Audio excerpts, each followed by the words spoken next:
AI image is based on the WordPress posts. So this is the automation explanation. So first module is taking the posts from WordPress, where we are only taking the publish items, and we set up the limit only take one. We can change it to 5 or 10, whatever your demand will be.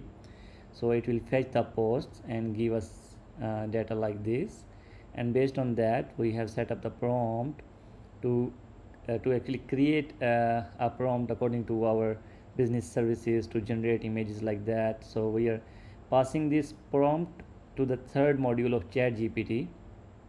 Here we are matching the result of the previous module, and also we are telling it's more instruction like it should be no shades of gray or gradient, no shades of gray or gradient, and other stuff. Whatever the requirements will be, we can change it anytime.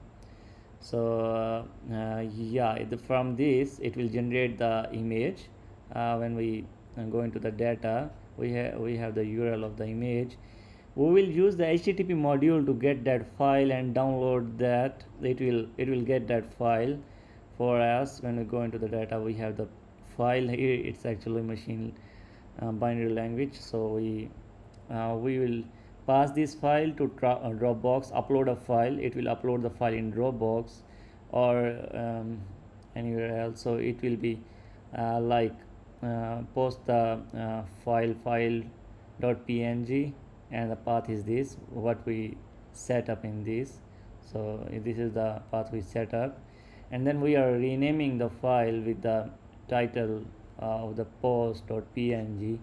So it's giving us like the name of the file in the output. When we go into the Dropbox, it generates that file.